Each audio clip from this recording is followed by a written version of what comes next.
નમસ્કાર, આપ જોઈ રહ્યા છો રફતાર ન્યૂઝ બુલેટિન. રફતાર ન્યૂઝ બુલેટિનમાં આપનું હાર્દિક સ્વાગત છે. જોઈએ આજના મહત્વના સમાચાર. વેપારી મથક શ્રીલંબામાં આવેલી સરકારી રાસાયણિક ખાતરના ગોડાઉન ખાતે ખાતર માટે ખેડૂતોની પડાપડીના દ્રશ્યો સર્જાયા. તો આવો જોઈએ આ એક રિપોર્ટ.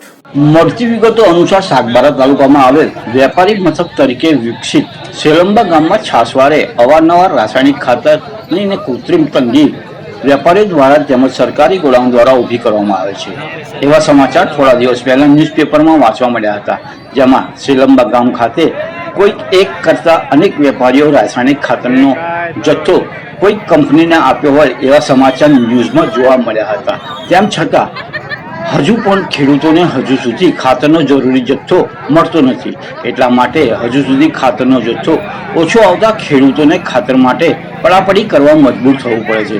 પુરવઠાના અધિકારીઓ ખાતરનો જરૂરી જથ્થો વધુ મંગાવે તો ખેડૂતોને કંઈક અંશે ખેતીમાં મદદ મળી રહે એમ સમગ્ર તાલુકાઓમાં વાતો વહેતી થઈ છે.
Main